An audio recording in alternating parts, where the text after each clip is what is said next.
Good afternoon, friends, colleagues, ladies, gentlemen. It's a great pleasure to be here. It's an honor to be here in front of you, working with a topic so dear to us all. I started my life in the exchange world to take the first exchange in 1987 to the public market. I was the CFO for quite a number of years and was running the investor relationship business at the time. So I started my career, my life, in a lot with investor relations. Traveling the world around for 25 years now, presenting my type of industry to investors, trying to get them to understand the challenges and the opportunities and the threat in our business. This is one of the most important roles we have as corporates. To have the investor relationship team with the leadership of any company is extremely important. Not until that works well will also you, working with investor relationships of different kinds, be able to communicate, convey the message to the potential investors or existing investors. So I just want to reiterate, therefore, my sincere belief that most of you see to that you get into the inner rooms of strategic discussions, how to do things in your business and how to deep understanding of your business. Tell your CFOs or CEOs or whoever, chairmans, to be part of that. It's very important. Regardless how good you are as corporate, our market will always be determined and defined by the investors. We need to have the trust among the investors. If we have the trust among the investors, we will have the best companies. And you help me to create that trust among investors. That's what we need to fight for every day to gain it and retain it, the trust of our investors. Therefore, I'm very pleased to see when IRPAS taking a little bit of a restart in what you need to do in order to get yourself out there. Fighting your fight to get more companies involved in IRPAS. We at SGX, as you know in IRPAS, we are very supportive to what you aim to do. So the study that's been done, the roundtable that is taking place, is a good example of an increased activity level that I'm very pleased to see. Rest assured that Singapore Exchange will be behind you and support you in what you need to do. Rest assured that I, as the CEO, will be there to support you in your journey. And my team will be there as well.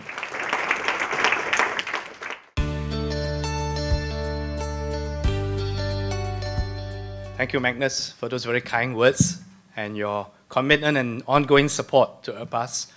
We will continue to do the good work, and we hope to show you some good results a year from now. Well, a very good afternoon, ladies and gentlemen, and thank you for taking the time to be with us this afternoon at this inaugural Investor Relations Roundtable.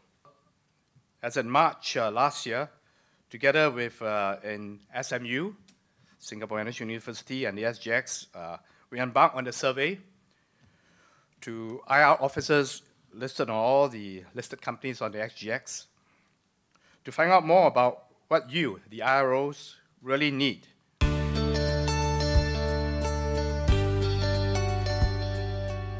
Our objective was very clear. We wanted to get some insights and appreciation of the IR, investor relations landscape among the SGX listed companies.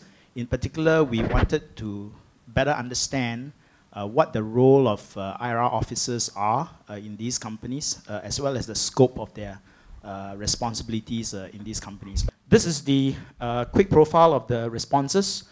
These companies, in general, majority of them have been listed on SGX for more than 5 years. So in that sense, we take some comfort in the results that this is a sample that is pretty much very seasoned in terms of their exposure to public financial markets. Profile of IRROs by gender. There's a lot of talk about gender diversity in many of the key appointments in companies. However, I think this is pretty balanced. In terms of the work experience, as you can see, the total work experience of a typical IRO is about 15 years. So we're really talking about the IRO appointment as a relatively senior appointment in an organization. Qualifications of IROs. On average, I think majority of IROs have an accounting qualification. If not, then they have some kind of a qualification in either business management or in finance. What is interesting, of course, is to also note that about 13% of the IROs have a qualification in communications. And even as an educator myself, we are seeing growing interest in this particular discipline.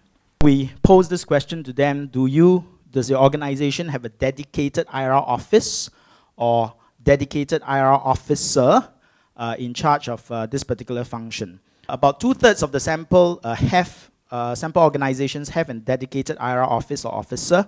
1/3 do not.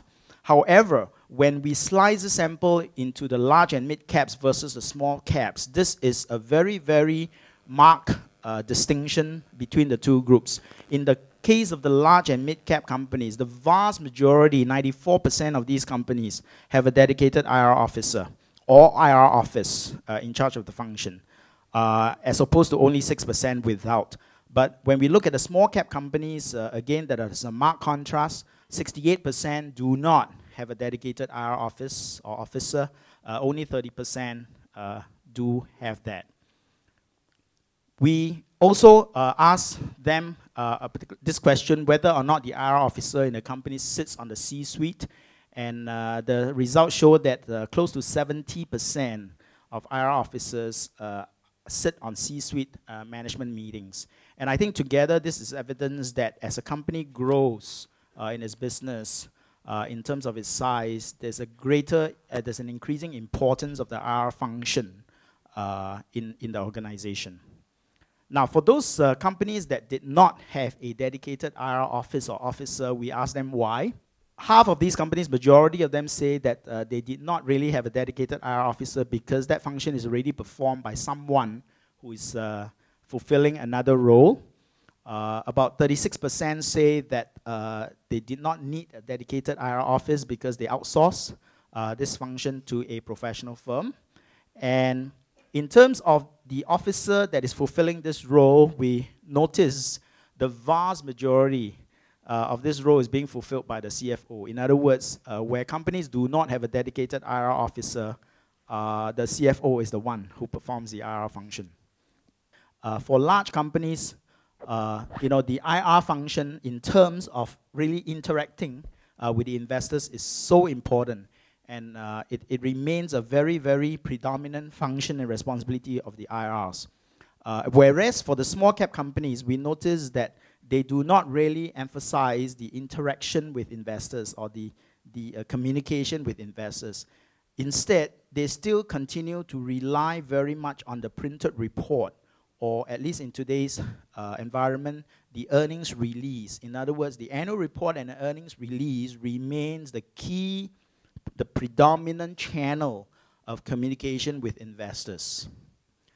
We can see very clearly from the findings contrast between large and mid cap companies and small cap companies in terms of the IR function. And from the results, one of the very key observation is that 94%, a vast majority of large and mid cap companies have dedicated IR office or offices.